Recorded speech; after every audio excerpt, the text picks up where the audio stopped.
Some breakfast foods are really great and really supportive of a weight loss goal, and others not so much. So today I'm ranking the top 25 breakfast foods for weight loss using the tiered list. Let's dive into it. My name's Autumn. I'm a certified clinical nutritionist with my master's in nutrition human performance, and today's video is sponsored by Jem. More on them in a bit. Okay, so I'm ranking the breakfast foods on 3 main criteria. The first being that it actually keeps you full and satisfied. Because if a breakfast food item leaves you feeling hungry, then you're more likely to overeat and eat well beyond your body's needs. Which leads me to the second criteria, and it's that it actually needs to contain high quality protein in decent amounts. Protein is the most important food when it comes to achieving and maintaining a weight loss goal because it helps to boost satiety and prevent hunger. It also helps prevent muscle loss during the weight loss process so that you don't slow down your metabolism while you're losing weight. And then the third main criteria is that it also must be nutrient dense, because what is the point of losing weight if you're going to be not very healthy and sickly in the process? So we want to make sure that the food that you're going to be eating is also going to actually contribute to high quality health too. So let's dive into the list of the 25 most popular breakfast food items.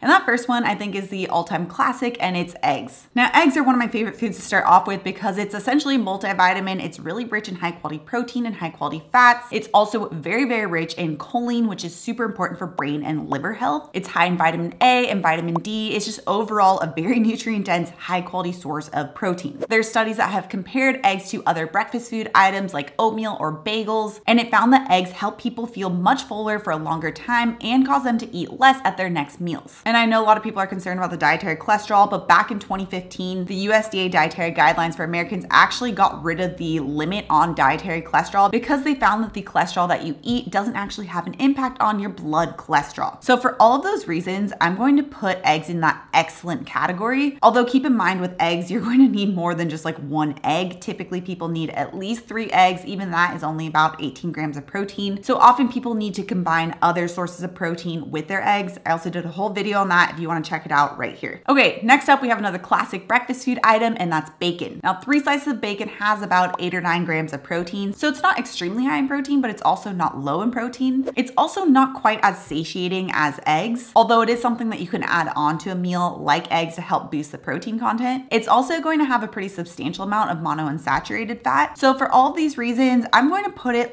in the good category. It's not necessarily like high in protein, but it's not necessarily a bad option. It's a good item to pair with other foods. And then we have yet another very classic breakfast item, and that's oatmeal. 1/2 cup of raw oats will be about medium to high glycemic load, which means that it's going to have a significant impact on blood sugar levels. So if you're carb sensitive, it's definitely not a good option. And as I mentioned earlier with that egg study, oatmeal isn't really a great option when it comes to satiety and feeling full and satisfied. You'll see oatmeal compared to other things like cereal, and it's more satiating than that, but that's not really saying much because cereal is so processed. You can add things into your oatmeal to make it a better option. So adding like Greek yogurt or protein powder to really bump up the protein, because oats on their own don't really have any protein. But most people are adding like brown sugar and fruit. Now, if you're carb sensitive, it's just not a good option, period. But if you are more active and you are actually getting in the proper amount of protein and not just loading it up with sugar, it could be a decent vehicle. So I'm gonna put it in that okay category, because if we're specifically talking about weight loss, it's not really a great option. Which, speaking of cereal, number 4, we have cereal. Cereal is just so highly processed. Even the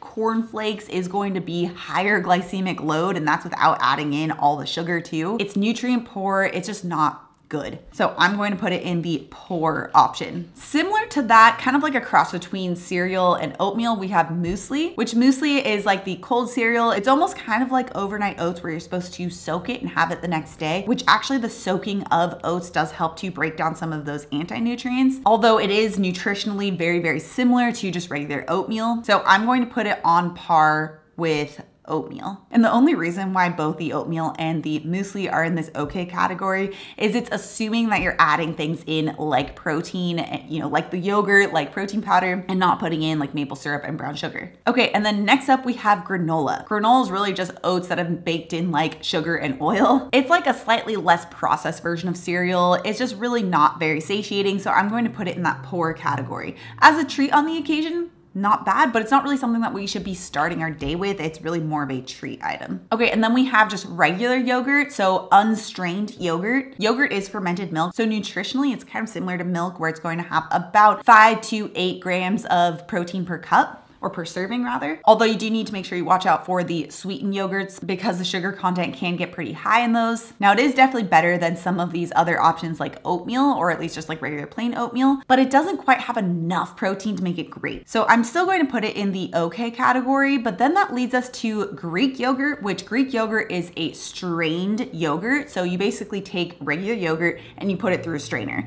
and that pulls out a lot of the excess lactose and concentrates the protein. So instead of like 5 to 8 grams per serving, you get about 20 to maybe even 30 grams of protein per serving. And fermented dairy products are very nutrient dense, so they're obviously very high in calcium, but they're also incredibly rich in a nutrient called vitamin K2, which is so important for both bone and heart health. So I'm going to put Greek yogurt, which Greek and skyr yogurt, very similar, but I'm going to put both of those in the excellent category. And then next up we have plant-based yogurt. So this is like almond milk yogurt, coconut milk yogurt, etc. Now, if we were to just say the regular plant-based yogurt, it wouldn't really be a great option. There's just nutritionally not much to it. It's got some fat in it, and that's kind of it. There's no protein, it doesn't really have much nutrient density, so it's not great. However, for my plant-based folks, there are some better options. So I think the brand is called Kite Hill, and they have a Greek style yogurt, which does have some type of protein in it. So if you're using that one and it's the unsweetened option, I'm going to put it in the, I'll put it in like good/great because it's not very nutrient dense, but it does have a decent amount of protein. Now, before we move on to the rest of the list, I want to give a huge thank you to today's sponsor, Gem. Gem is a really cool whole food multivitamin supplement, and I'm not typically a fan of most multivitamins because a lot of brands use low quality ingredients and fillers, or they're not in their bioavailable forms. But I was super impressed by Gem for using whole food ingredients while still covering so many nutritional bases. And it tastes so good. Like, I legitimately look forward to taking it every single day. It's slightly tangy, a little bit sweet. And speaking of breakfast, I do take mine with my breakfast, and I take one per day. It's like a nice little way to end my meal. Gem believes in eating vitamins the way nature intended. Their bites are packed with over 20 whole food vitamins, minerals, superfoods, prebiotics, and probiotics to help fill the gaps in daily nutrition. I love that Gem is a chewable vitamin made from whole food ingredients like fermented chickpeas for vitamin K2, quinoa sprouts for B vitamins, turmeric for inflammation, and pumpkin seeds and trace minerals for zinc. Gem takes a holistic approach to health and uses whole food ingredients that work best together to make sure that they're best absorbed by the body. And it just tastes great and makes taking a daily supplement really easy to remember and super enjoyable. And right now, for my community, Gem is offering 50% off your first month. So make sure to head over to dailygem.com/autumnbates and use my code autumnbates at checkout so you don't miss out on the discount. I'll also have that link down in the description below. Okay, next up for the breakfast food items, we have fruit. So I know a lot of people will grab like an apple or banana as just their main breakfast and assume that that's a really healthy breakfast. And that is definitely a better option than just regular cereal, but it doesn't contain any protein. So it's not going to make you feel full and satisfied. You're going to be hungry shortly after. It's more, again, just like an add-on to a meal rather than a meal itself. So you can definitely pair it with like the Greek yogurt or eggs, and that's a great thing to add on. Fruit is low glycemic load. It does have some nutrient value to it, but on its own, it's not a meal. So I'm going to put fruit in that. Yeah, I'm gonna put it in the good category, and then I'm actually gonna raise the yogurt to the good category as well because it does have more protein in it than the muesli and the oatmeal. And although the fruit doesn't have protein, if you pair it with other foods like you would with yogurt, then it's a good option. Okay, speaking of fruit, we have number 11, which is a fruit smoothie. Now, fruit smoothie is where you're taking like fruit juice and fruit and you're blending it up. Maybe you're adding in some greens. Again, might seem like a good option, but still doesn't have any protein in it, and it's not going to make you feel full and satisfied for very long. Plus, when it's in a smoothie form, you're adding in a lot more fruit, which means you're really going to raise the sugar content and able to have it a lot faster than you would if you're just having the whole fruit. So I'm actually going to put that in the poor category. It just isn't a great option. Now, this doesn't mean that smoothies in general are bad, because protein smoothies actually are a much better option. So you can take a lot of the typical ingredients you would put in a fruit smoothie, like fruit, for example, or greens,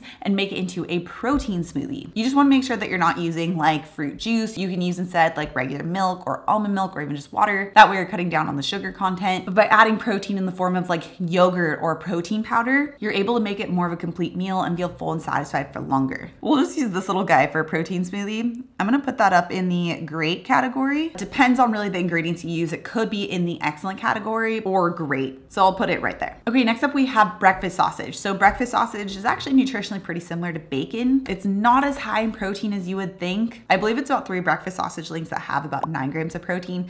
So it's more of like an add-on item rather than the main feature itself. So again, I'm gonna put it in the good category. Okay, next up we have hash browns or breakfast potatoes. Now, depending on how much you're using, this will be either medium or high glycemic load, so it could have a pretty big impact on your blood sugar levels.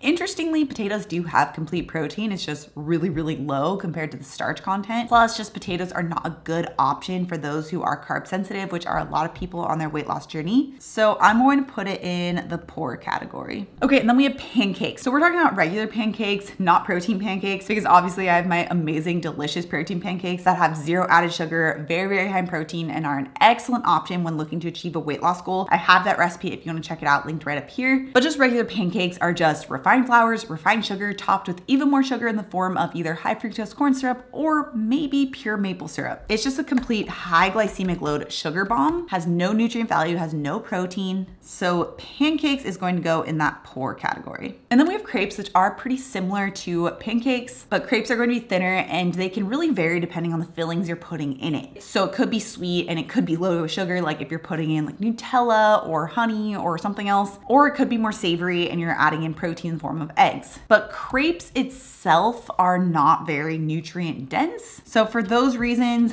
I'm going to put it in the poor category. Really only the ingredients you'd be adding to it that would make crepes decent. Okay, and then we have French toast, which is going to be pretty similar nutritionally to like pancakes, meaning it's not very nutrient dense. It's pretty nutrient poor and it's very high in sugar and it's very easy to eat a lot of. So I'm going to put it in that poor category. Okay, and then breakfast burrito, which breakfast burritos are a classic item here in Southern California. There's actually a lot of good going along with the breakfast burrito. They're typically loaded with eggs. That's just like the main feature, and then maybe some cheese. Sometimes you'll see bacon in there. Sometimes you'll see breakfast potatoes, but it's usually just like eggs and cheese and salsa wrapped in a tortilla.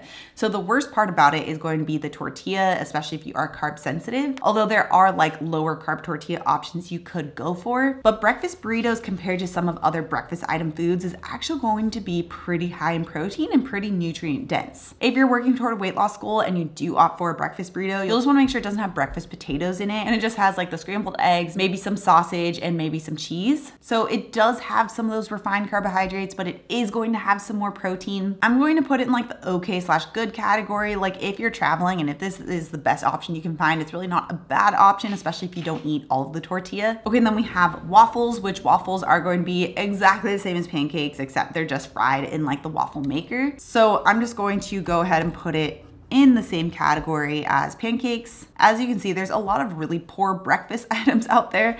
Might have to add in another layer for the poor category. Now, just like the protein pancakes, I also have my protein waffle recipe, which is delicious and it's a great option. It's what I had every day during my postpartum weight loss journey. If you want that recipe, especially if you love waffles and you don't want to give it up, you can find that right here. Okay, then we have number 20, another California classic, which is avocado toast.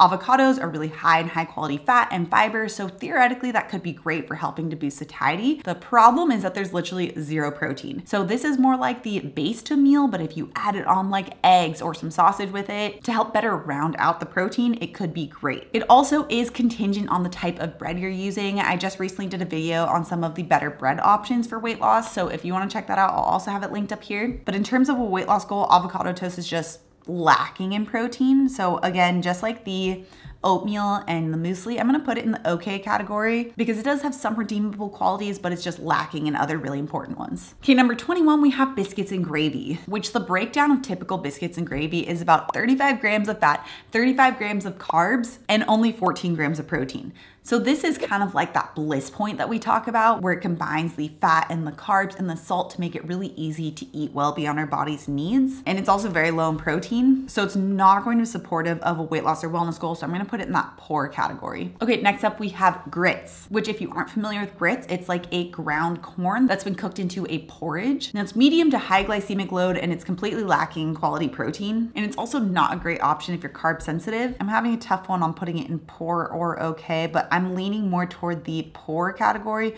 Maybe it's because I'm less familiar with grits and it seems like you would just be having it on your own and not necessarily adding in high quality proteins, at least at breakfast. Maybe people would at dinner, but it is going to be more high glycemic load, just overall not a great base to a meal, at least while on a weight loss journey. Okay, and then we have cinnamon rolls, which, oh my gosh, guys, I actually was recently at Disneyland and I saw the cinnamon rolls there and it was like a full cake was a single serving. It was nuts.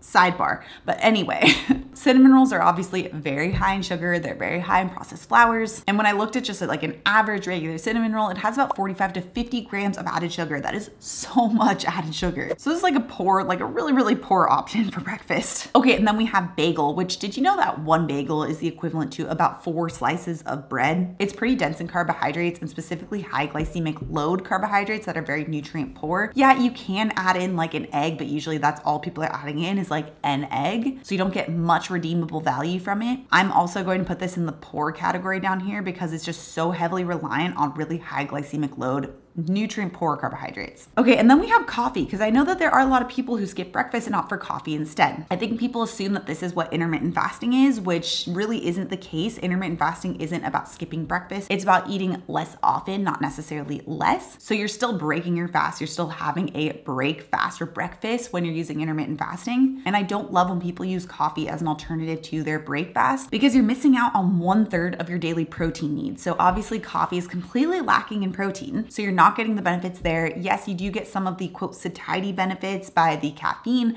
but that's really more of an appetite suppressant and not satiety. So you're really just delaying the inevitable and you're not getting the benefits of protein to help spare muscle and therefore spare your metabolism.